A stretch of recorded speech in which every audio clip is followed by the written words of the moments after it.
모세는 구름 속으로 들어가서 산 위에 올랐으며 40일, 40야를 여호와 앞에 있었습니다. 출애굽기 24장 18절 말씀. 하나님의 영광이 이스라엘 백성들 앞에 임했고 모세는 하나님의 말씀을 듣기 위해 시내산으로 오릅니다. 그리고 하나님은 이스라엘 백성들과 더 가까이 함께 하시기 위한 방법을 모세에게 세세히 일러주십니다.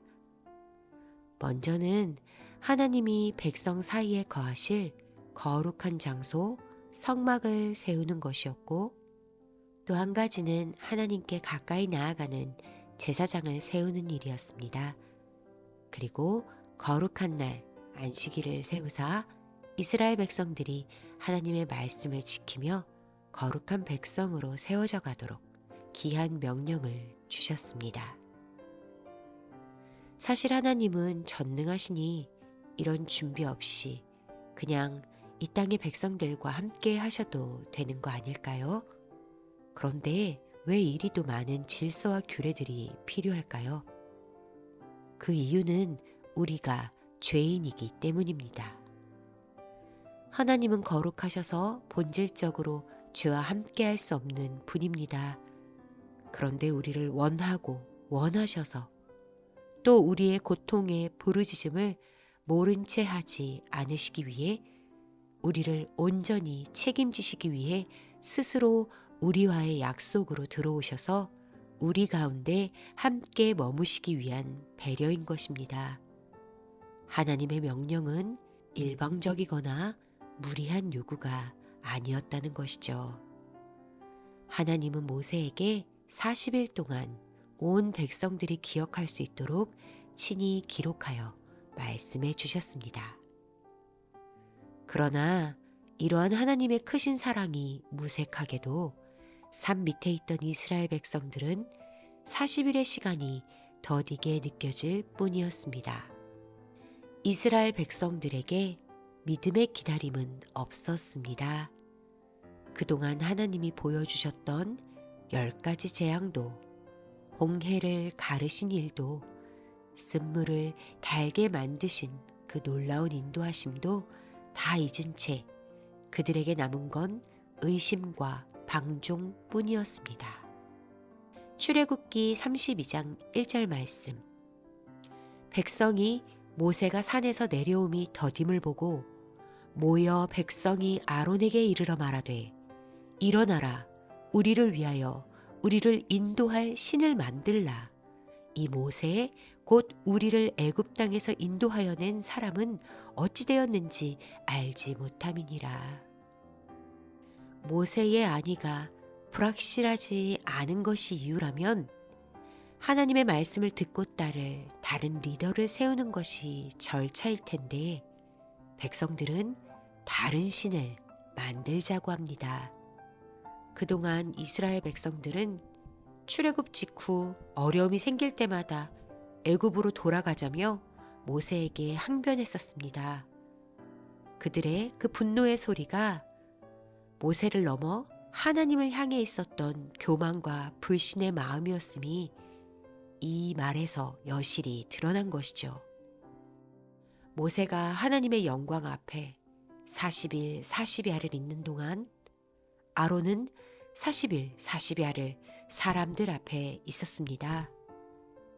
불신과 두려움으로 가득 찬 사람들의 웅성거림과 고함 속에서 아론은 사람들의 말을 따라 금을 거두어, 금을 녹여, 금을 깎아 송아지 형상을 만들게 됩니다. 그리고 백성들은 하나님께 예배하듯 금송아지를 예배하며 먹고 마시며 뛰놀았습니다. 하나님은 지금 자신의 백성들을 거룩한 백성, 제사장 나라로 세우시기 위해 그들과 함께할 시간을 계획하고 계시는데 그 백성들은 그 마음에서 벗어나기 바쁩니다. 그리고 하나님은 이것을 다 듣고 보고 계십니다. 하지만 놀랍게도 이 일로 3,000명가량의 사람들만이 모세와 레위 사람에게 죽임을 당했고 하나님께서 백성들과 함께 하시고자 말씀하셨던 성막, 제사장, 안식일에 대한 말씀은 다 그대로 이루어졌습니다.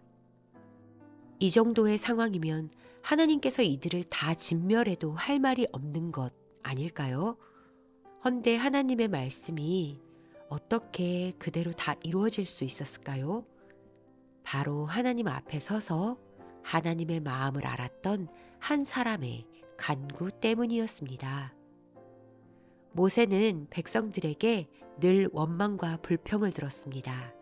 그래서 모세도 하나님께 투정하듯이 그 힘듦을 아뢰는 장면들이 출애굽 이전부터 계속되었죠. 이런 백성들을 지금 하나님께서 다 진멸하시겠다고 말씀하십니다. 그리고 모세는 큰 나라가 되게 하시겠다고 말씀하시죠. 이런 말을 들으면 여러분들의 마음은 어떠실 것 같은가요? 귀가 솔깃하지 않으실까요? 하지만 모세는 하나님의 그 진노의 말 너머에 본심을 알았습니다. 이 백성을 너무나도 사랑하셔서 도리어 질투하시는 하나님의 본심을 알고 있었던 것입니다.